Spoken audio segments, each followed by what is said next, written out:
14. And Toretta intercepted by Teague. George Teague to the end zone. Touchdown.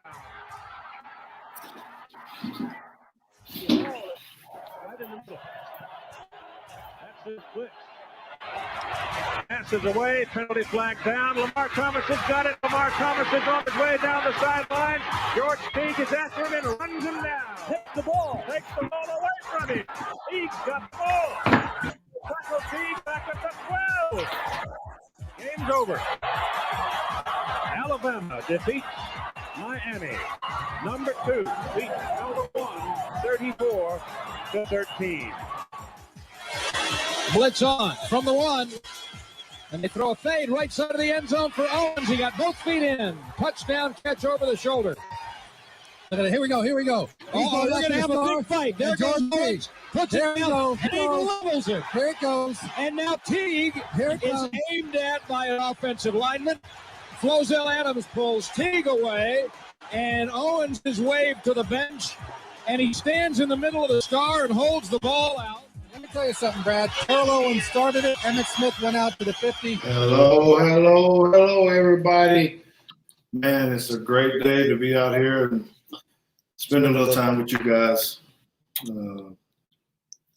It's been some trying times out here in Texas for sure. Snow, sleet, no water, all kind of things that are going on.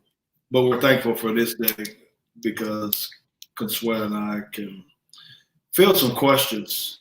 You know, oftentimes we get a lot of stuff that's maybe I'm talking about it on other shows. So sometimes we get a lot of repeat questions, and I wanted to make sure that I address everybody. This time, for sure, unfiltered, online, no editing. People get to hear, and people get to say whatever they want. So thank you guys into this. So, again, I'm George Teague. To my right, Consuelo. Hello, everyone. Wife. Yes, we just celebrated my 50th birthday. 28, 29, but. And holding.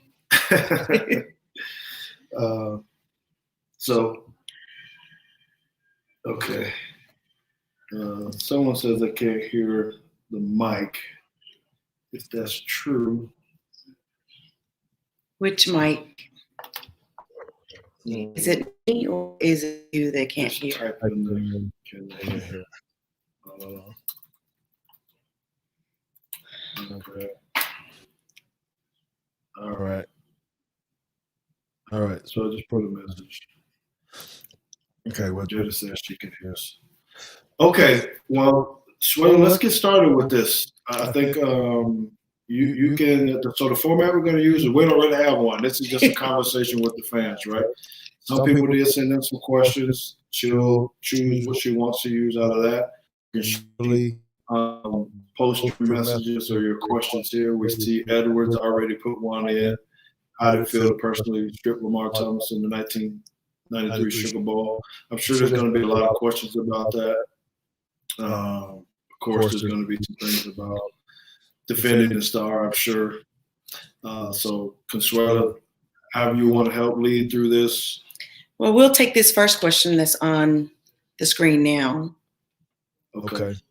So, of course, as I just said, for those of y'all that might have it on, does it feel to personally strip Lamar Thomas in the 1993 Sugar Bowl? That was the first question. And that was from Edward Weed. Yeah, Edward Weed. So thank you for sending that in. You know, at the time of when that happened, I didn't think it was such a big deal. Honestly, I thought I was just playing football and trying to make a play. So as an athlete, it really felt like another play. During the course, I was excited. You can see the emotion.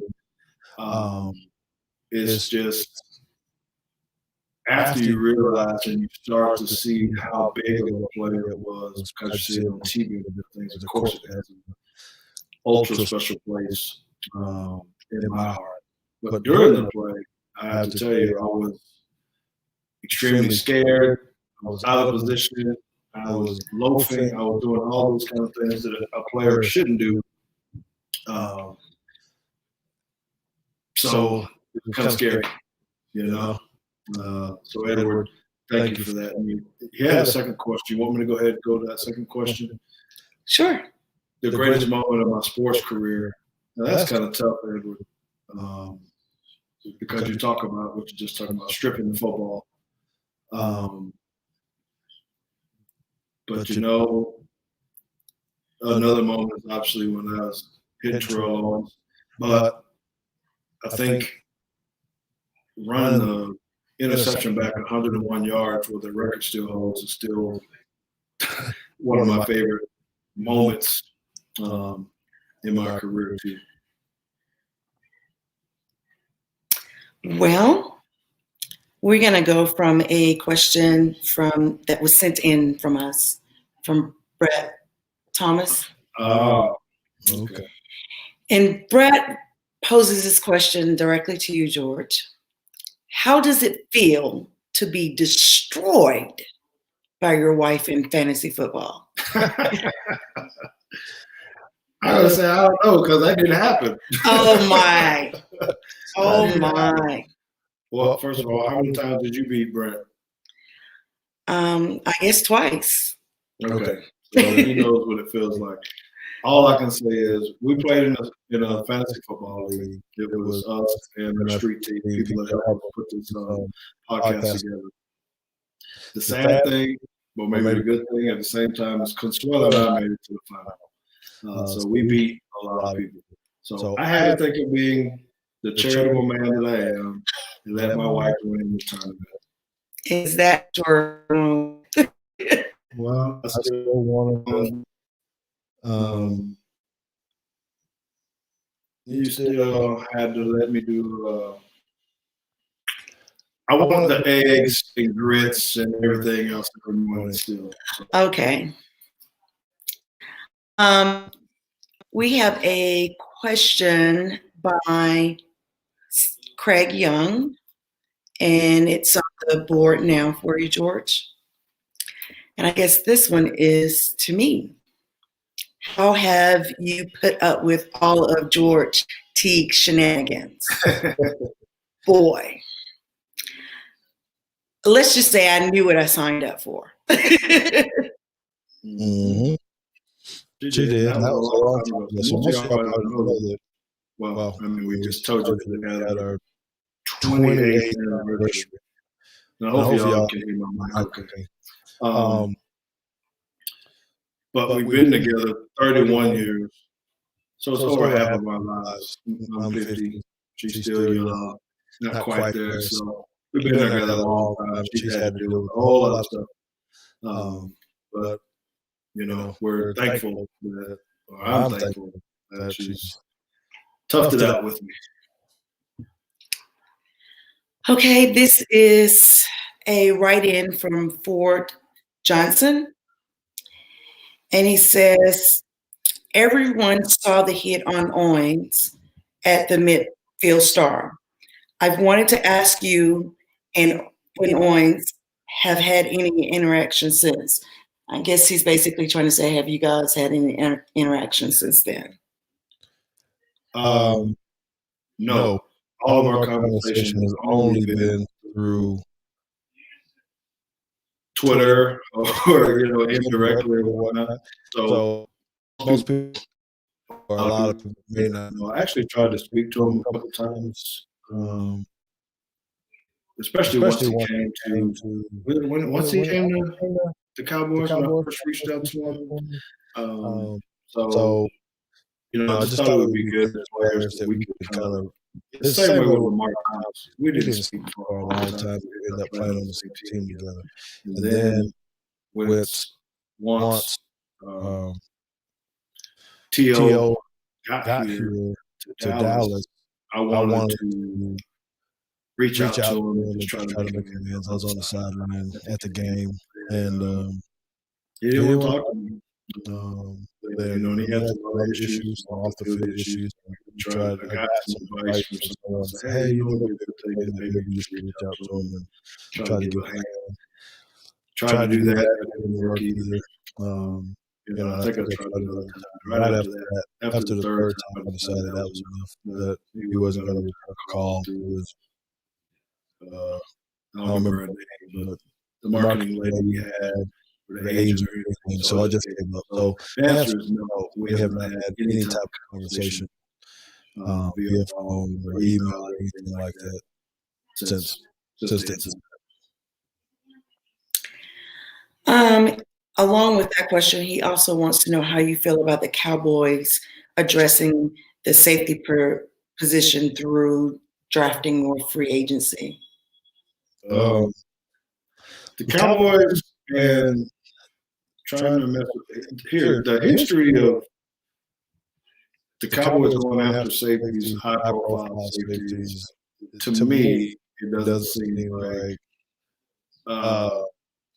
they really want to do that very often. They don't want to pay for a defensive back.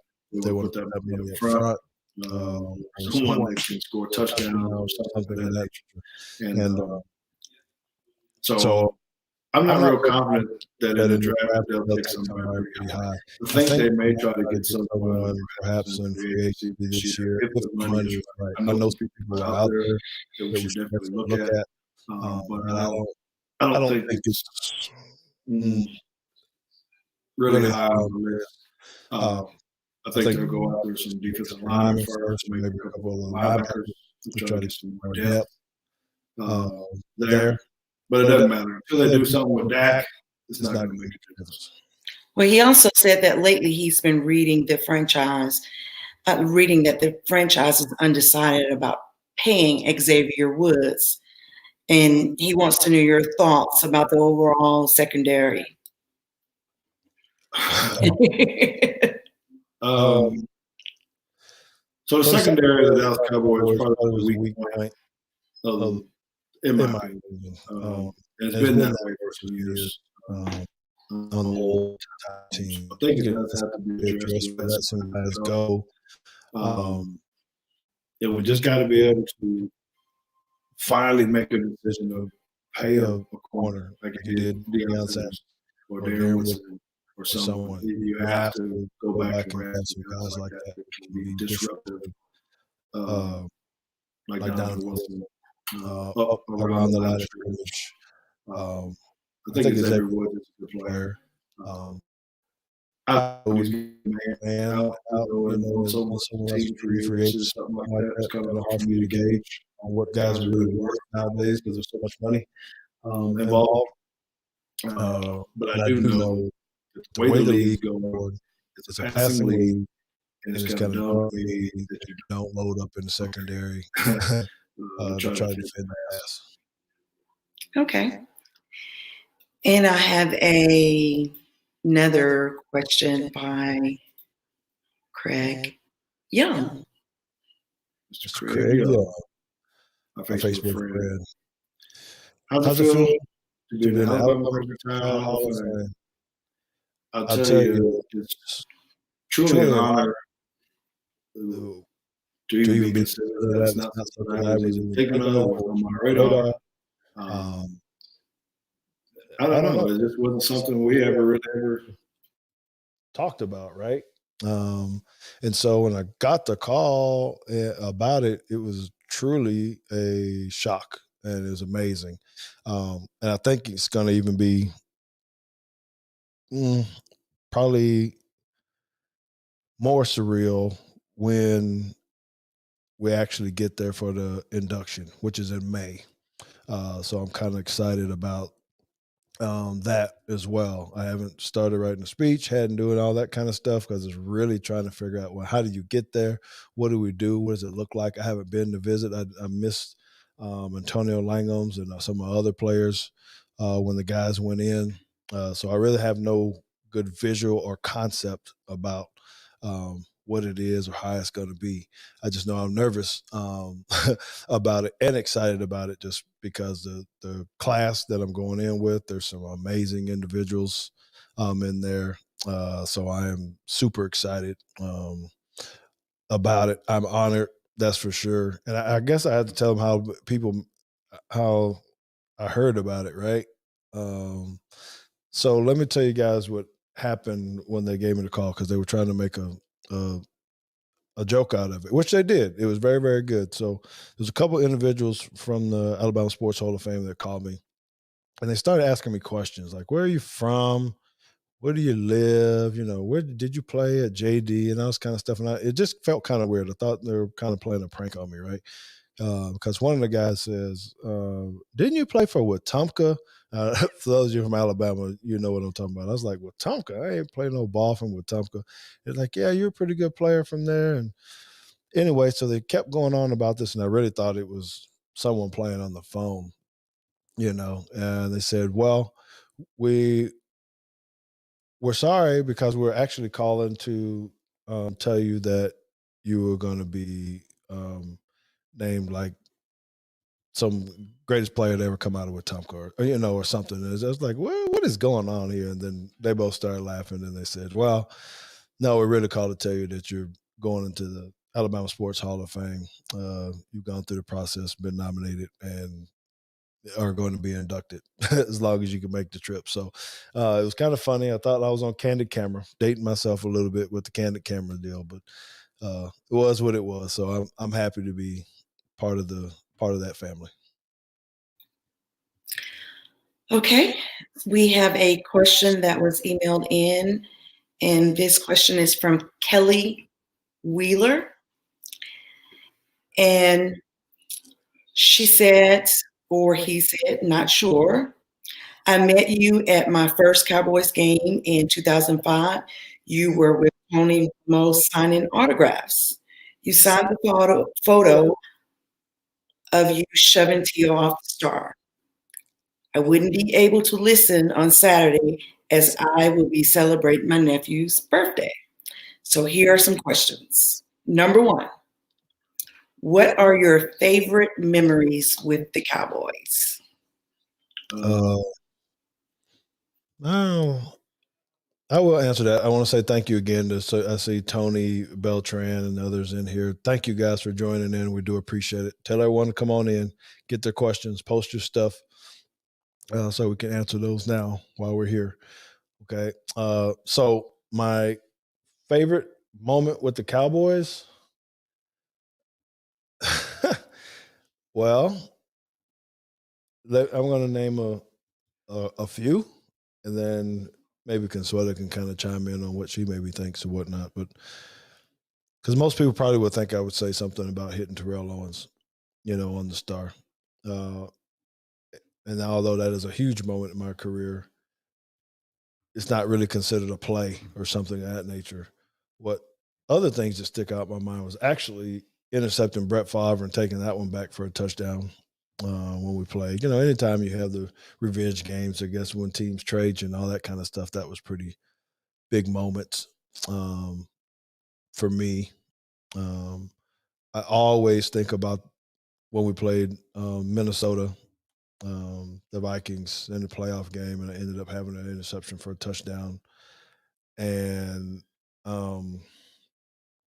what else? I stripped the ball a couple other times from Appley, and their fullback that they had. So it was a really big game for me, and that goes into a different part of my life and where I was mentally and all these kind of things, because it was just a tough time, in my playing days, I guess. So it was kind of tough to play at that time. But anyway, those were a few of my moments with the Cowboys that really stood out. Green Bay hitting Owens, and also playing against the Minnesota Vikings.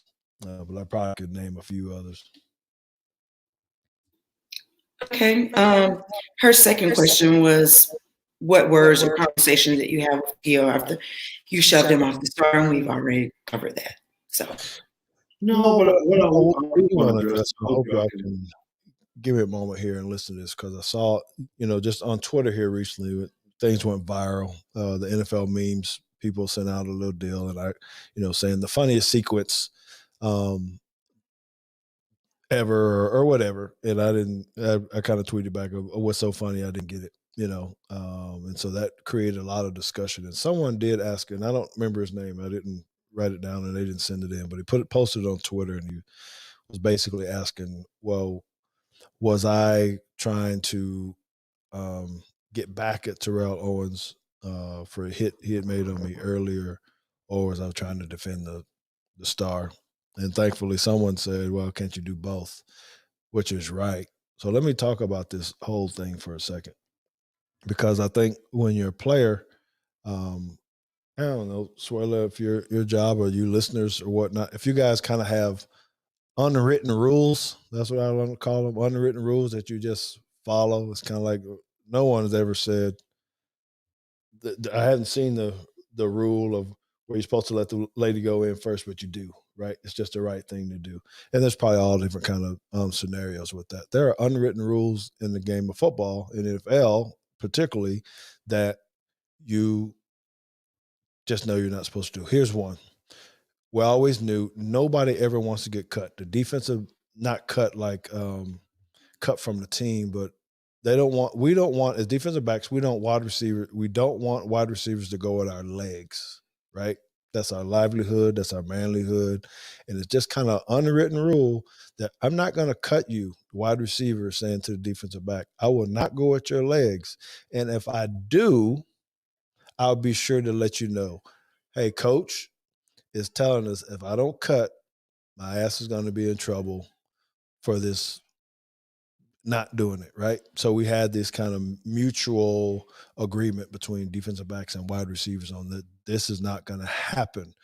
And I'll let you know. So if you watch the games now, you'll see wide receivers holding defensive backs up, and they're maybe looking behind them, make sure they don't get hit, because they're being buddies, right? And they're understanding, man, I can block you and I don't have to necessarily try to do anything to damage you up or something like that. So in the game, we were down on the goal line, right? And this is the one that T.O. talks about all the time and says, well, hey, I blasted him down there on the goal line. Well, yeah, he did. It's on film. You can see it. But, right, it's the same thing, right? We know when you're down on the goal line, if you're going to run the ball, typically the wide receiver just runs off, or he kind of holds you up because you're not, the defensive back is not going to make the play, right? You understand what I'm saying, babe? Absolutely. But what do you expect T.O. to say? He was embarrassed. Well, yeah. So he kind of went after me down there, and then that was kind of outside of all the other stuff that was going on. It didn't have nothing to do with whether or not he was scoring touchdowns. People say, well, you should have not let him score touchdowns on you and things. Didn't matter. Point was, he went and he kind of broke the unwritten rule, right, with that. And so that did fire me up a little bit. So after he had already ran out to the star and Emmett had already went out, the next time I knew he was going to score. For some reason, everybody thinks I was covering him on that play when I chased him down the field. I was not covering him. I was actually on the other side of the field. I don't know how people get that confused. But anyway, so I felt like he was going to score then, and all I was doing was watching him to see what he was going to do. Is he going to go back to the star or not? I knew he was going to do something, but I didn't know what. And so once he scored, and you kind of see him look up to the crowd like he's going to do something, and that probably would have been fine. We would have been okay. You spike the ball, you whatever. Give us the bird, whatever you want to do. But he decided he didn't want to do that. So he took off to the field, and I instantly just kind of lost it. Didn't have anything to do with how many touchdowns he had and all that kind of stuff. It was now he's going back out to the middle of the field. And this can't happen. This can't happen anymore. So, yeah, sure, there was some heat and some tension and all those things going on. But, you just don't let people do certain things in your house, right, babe? I mean, we visited a lot of countries. There are ethnic backgrounds or certain people in certain countries where you can't walk in their house with your shoes on. There's just things you can't do, and one of them, in my opinion, which is getting out of hand now, is too many people are going out to people's logos and dancing. Absolutely. We have a question by the Alabama Nation. Do I remember signing Mr. Owens' 49 jersey?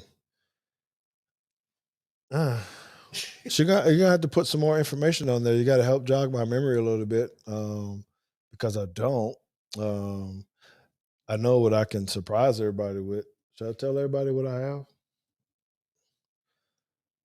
I have a Terrell Owens jersey framed. Yeah. It's Cowboy jersey. So anyway, just small little for you that I'm going to keep. Okay. Craig Young again. He has another question. Okay. Do I remember any of your stats such as interceptions, sacks, and tackles? Really, I don't. And I think the only reason this came up and why I'm going to be able to tell you some of this right now is because someone just asked me to verify if it was correct. Because Swell and I got some projects going on some special things that you guys will hear about later. And so we're trying to build some things, and a lot of it involved my stats, interceptions, things of that nature. So they sent me a message and said, hey, is it true that you had 15 interceptions? Is it true that you had almost 500 tackles or whatever it is?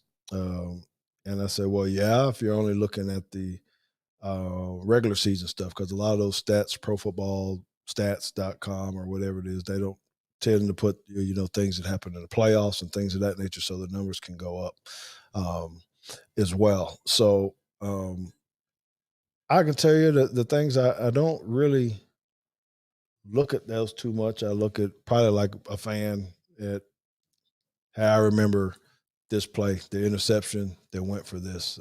Even when I was playing, I was the same way. I did not know that at one point in time I was like a guy that had the most average return yards per interception at one time or something, and I didn't, it is what not something I just thought about. It was the media person that told me about it. Interesting, but it didn't matter because I still had to fight for my team, fight for my place on the team. I was still trying not to get traded and cut and everything else. And the Alabama Nation have a reply for you. Oh, okay. Well, yeah. All right. Well, if you do talk to Rhea, please tell her that Consuela and I said hello. And Prince, as a matter of fact, I just was texting with Prince Wimley the other day. We saw Rhea. Oh man, when's the last time we saw her? Was it on the cruise? Last February. Okay, yeah. So they're great people. Great. He's one of our co-captains of the '92 championship team as well. We are still pretty close. So I'm pretty close with Prince, and we speak a lot because he thinks that his Poison Clan, the wide receivers, were supposed to be better than our X Clan with the our DBs at Alabama, and so we continue to debate that. Still 30 years later. Okay. I'm not sure. Can everyone hear me? Because You're on mute right now. Yes, I muted my mic so that there's no background. Maybe when you talk. Okay. I have a question from Marvin Chan. He said, good day. I'm from the Philippines. Are you the brother of the name Teague in the NBA? He said, actually, a very nonsense question. I just want to join the question and answer. God bless. Be safe. First of all, it's pretty cool to have fans over in the Philippines. I do appreciate you for writing in long distance. I don't know what the time change is over there, but we need to figure it out. And maybe, figure out a great way to be able to tell him thank you, because it's pretty cool to have him to be able to do that and reach out to us. So repeat the question again? I haven't forgot now, babe. He wants to know whether or not you are the brother of the name Teague in the NBA. Well, and this is what I say to anyone, because it kind of came up with the running back from Ohio State as well. Did we have any ties with that? and I'm gonna make a joke of this because it is, because I really don't know the answer. All I can say is, if they're in the league and they made it to the top, we're related. Just in case I need the balls on one day. It's like that. But otherwise, I really don't know.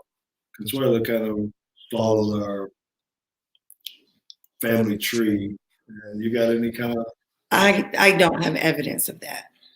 Okay. So we can't officially claim him just yet. This question is from Rob Yarborough, and he said, "What is the play that Mrs. Teague is most impressed with in your career, college or NFL?" His NFL career, it would be the 101 yards, and that was simply because it was his rookie year with Green Bay, and Green Bay had not made the playoffs in 30 years. And that was their very first playoff game. And he was able to do that. And also during that game, he was never shook by Barry Sanders. Well, good point. Good point. Yeah, that's right. Barry Sanders was a terror, someone that would definitely put fear in your hearts, just trying to be able to tackle him. So every time I see his highlight reels pop on, I have to make sure that I watch it just to make sure I'm not on it. Okay, we have a question from Craig. If you ever come back to Bama and need some extra money, come find me and I could take you plenty of places to sign autographs. I'll tell you, we're going to need it. So I'll tell you what I am thinking about, and we've talked about this for a while. And I guess I'd like to kind of hear your feedback about this, but me and Lamar Thomas are actually trying to figure out a way to be able to sign autographs together. Think anybody would like that if we actually had the pictures and he could actually sign the pictures together? We're going to try to work this out where we can be together, maybe answer some questions together. It will be a good time because Alabama's playing Miami next year. In a regular season game. That doesn't happen very often, so we're going to try to get it right. See if we can make something happen. Okay, this is from Mr. Danny Howell, and he said, "Where is your favorite place that the two of you have traveled together?" And George, I'm going to put you on the spot and see, do you remember my favorite spot? You should give me something harder than that if you're worried about me knowing what your favorite spot is. Mr. Danny Pack is a Green Bay Packers fan. He's also done a lot to help us with this program. Thank you very much, sir.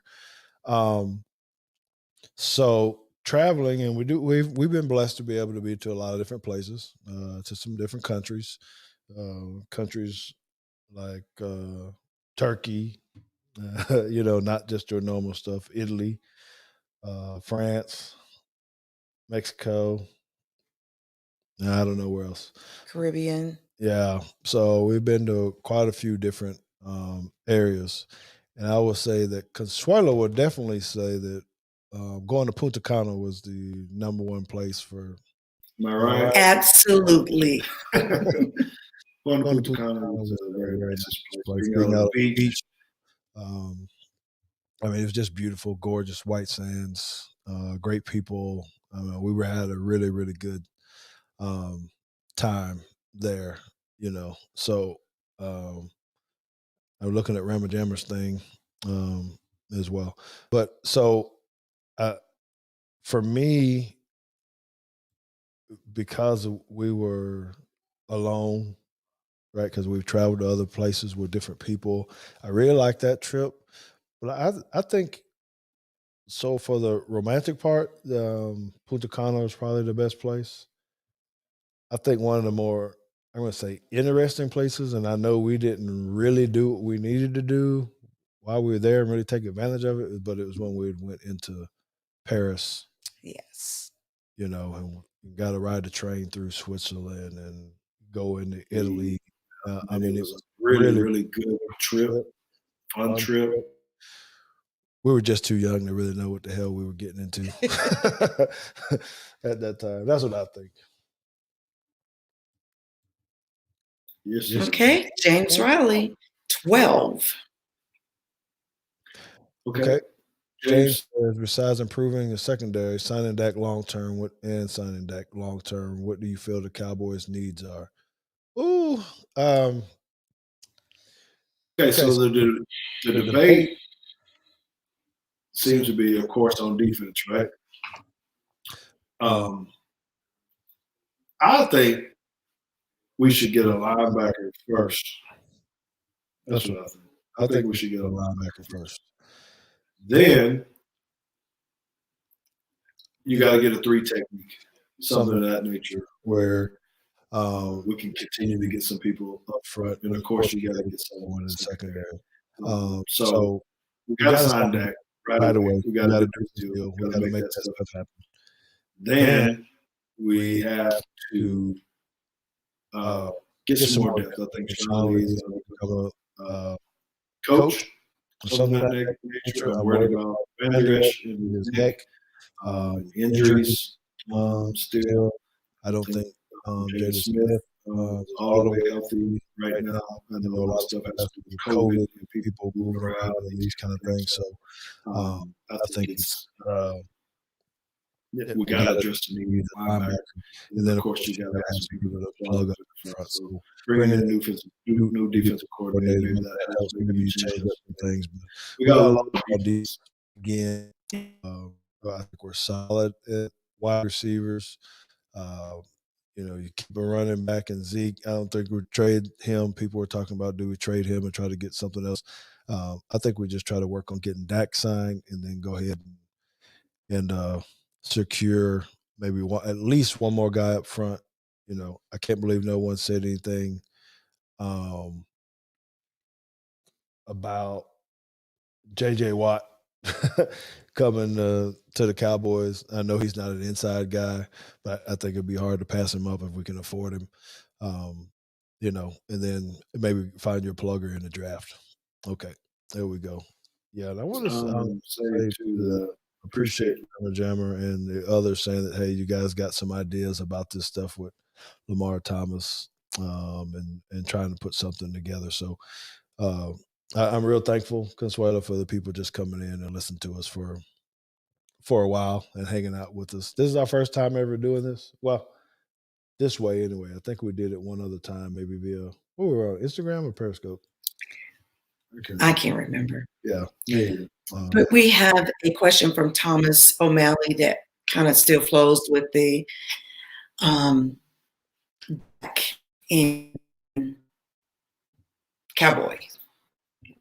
Okay. What's up, Tom? It's good to see you, man. I know you.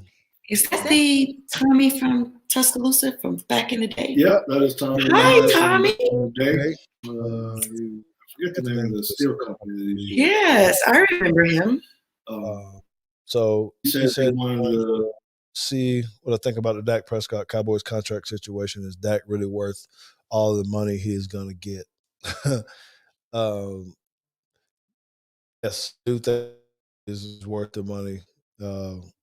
Someone on television, it might have been today or another day, had mentioned that between 2009 and 2016, all the quarterbacks that got drafted by the team are no longer on that team. Do I need to say that again? So over a 7-year span, all the quarterbacks that were drafted by a team were no longer there. Now, does that mean that teams are taking too much of a risk or putting too much of a value on quarterbacks? or they're just not getting it right. Is the evaluation product piece that hard? And so what I know about the quarterback position and a guy like Dak is you got all the facets that you need. The first thing, you're trying to find someone that people in the community like, right? I know we want him to throw passes and touchdowns and lead the team, but you got someone here who's big into the community. He just donated all kind of food, for this stuff here in Texas that's going on. So, and this is on his own, right? He has a good heart.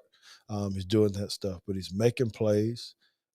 They've built and put people around him, and he's going to command, or he's going to have past the 40 million mark. It just has to happen. Now, Jerry and them will have to figure out if they actually want to pay a quarterback that kind of money to their quarterback. But the way the salary cap is going, all the quarterbacks are going to be there. He's at 33 already, I think what his number is. And to lock in a guy like him who can orchestrate an offense, he still can use his legs. He's youthful. He's young. You have to pay this dude. And I think we need to get this done sooner than later.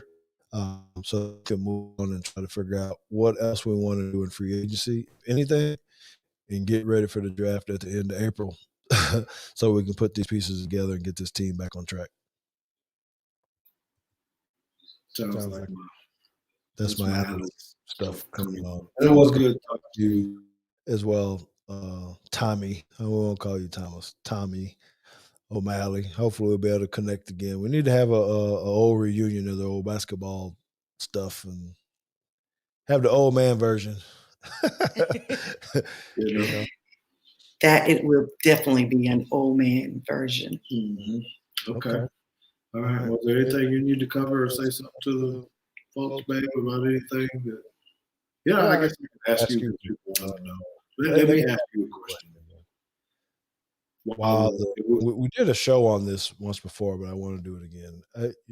What was it like for you being in the stands during the Defender the Star incident? How did all that play out for you? Well, I was watching the banter back and forth between you and Terrell. And of course, I was watching Terrell because he was seeking the attention to be watched. And I can't quite remember what it was that I felt that he had done that I was upset about. But I really wanted you to get him back in some way. Not necessarily hurt him, maybe catch a pass that was intended for him or something of that nature. But when you answered back with knocking him off of the Star for the disrespect, I was very happy about that. It's kind of like you said earlier, when someone comes into your home, are you just going to let them disrespect your house? So, it was, very interesting and just good for me. And I'll just leave it at that. Did I funny post game? Did I do anything different that you felt would have been or something?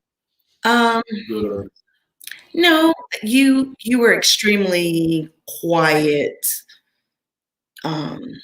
after the game, and I would say that was probably most unusual because usually after the games, if I didn't watch the game, which I watched every last one, but if I didn't, your demeanor would not tell me whether or not you had a great game, good game, whether you were happy or sad during the game. But after that particular game, you were pretty quiet. I could tell some things were on your mind. So that was pretty much what I was saying. Okay. Well, that's interesting. That's definitely interesting. All right. Well, we're 45 minutes in. We don't have any more. We can call it a wrap unless you think there's something else that we need to hit on. No, I just think that, sometimes we get pretty caught up in the stripping the ball, and we get caught up in knocking Teal off the star. And I just don't want people to lose sight of all the other things that you've done great within the community, because there's been a lot of things that you've done in the community that, to me, that my most proudest moments, per se. Well, I really appreciate that. You've been there all the way. Well, we've got some good stuff. Been on the radio back in the day with Green Bay, having a radio show, and now back at this again. I'm really enjoying this podcast stuff, and we're actually looking to continue to build upon this. And we know it takes great fans, great listeners, people to subscribe, and continue to give us feedback on the things that they like and they don't like. So as we get ready to shut it down, how did it go out? So I guess people probably want to know, George, you said you were going to be at the casino shooting this live from the casino, and we ain't there. So what's going on with that? Well, we were at the casino having a great time. And the casino is located in Durant, Oklahoma. And shout out to Choctaw. Christine and Walter, you guys are the greatest. And Skip over at 1825 Restaurant, you are the greatest. But the city of Durant shut the water down. So the casino is currently closed. So George and I just played blackjack together. And I did send out a tweet and an Instagram deal of the I call it the COVID crap table, because it was actually kind of cool that it was just craps on an electronic board. I should have took a video, but I know I would have got in trouble for having my phone out. But all kind of flashing lights on the deal, but they had these little monitors up there, and you just kind of push the buttons to add money and move your chips around. Is pretty amazing. I kind of want one for the house, just to have for some entertainment value. No telling how much those things cost, but I might have to put that on my bucket list as well. So, and yes, I do want to say thank you very much to Choctaw, Walter, Christine, and everybody else that helped us and supported us. Hopefully we'll get back out there and be able to shoot a podcast from out there at some point in time. They had us set up really nice, but once they ran into the issues with their water, we decided to go ahead and head back home. It's nice here now. It was like close to 50 degrees, I think, or something of that nature. So the snow is melting. Everybody's safe. We're thankful that our house is good. We were one of the fortunate ones that didn't have any busted pipes and things of that nature. So we'll definitely have to keep everyone and hope you guys will do the same in prayer, because there are some people whose houses are just torn up, and they got kids and animals and all kind of stuff. So please keep them in your prayers. While we're here having a good time, trying to figure all this stuff out. I'm not pushing the right buttons. I'm getting text messages from people telling me, "Hey, you sound like you're coming through, blah, blah, whatever." I'm still trying to figure it out. That's what happens when you don't have a producer, I'll just on the show with us. So, but I promise we'll get better. Thank you, Alabama Nation. We'll keep growing. Hopefully you'll stay part of it with us. And that's it, babe. Sometimes we need to eat something you got in the fridge. We call it a wrap. Y'all watch the Colts. Alabama basketball is back, baby. Alabama basketball is back. All right, baby. You got anything else? No, just roll tide and go Cowboys. All right. Well, thank you guys again. just please know that you guys can reach us through our website. You can go to teagstake.com, teagstake.com. Same way some of you guys put the question in. You have questions there, just hit Ask Teague, and they'll get to us. Okay. We do have another show this Tuesday night. I actually got 2 guests coming on because we didn't do the show this last Tuesday because of the deal, but I got Monica Thomas and Dr. Jen Welter coming on Tuesday. Man, these are good ones, right? These are some ladies that have first. Jen Welter, if you didn't know, is the first NFL coach. We know we had some first with ladies in football and winning the Super Bowl, but Jen Welter was one of the ones who actually first got into the league as a coach. She's a local lady, and she's actually friends with Monica Thomas, who's a lady who's one of the first ladies who's taken our recruiting search to be sponsored is not the word, but she has the right word. People or colleges can subscribe to her deal to find out about athletes. She's an African-American lady here, and she's the first to be able to do that. That tends to be a man's world in the recruiting stuff, and she's broke that barrier. And she's doing a great job with helping our kids being recruited to college. So y'all tune in. That'll be Tuesday, 8 p.m. Central Time. And then we got a whole great list for March, which includes Mario Edwards, Derek Oden. I don't know if some of y'all know Paul McKeskey. He's going to be on. He's a former basketball player, pro, and played at KU.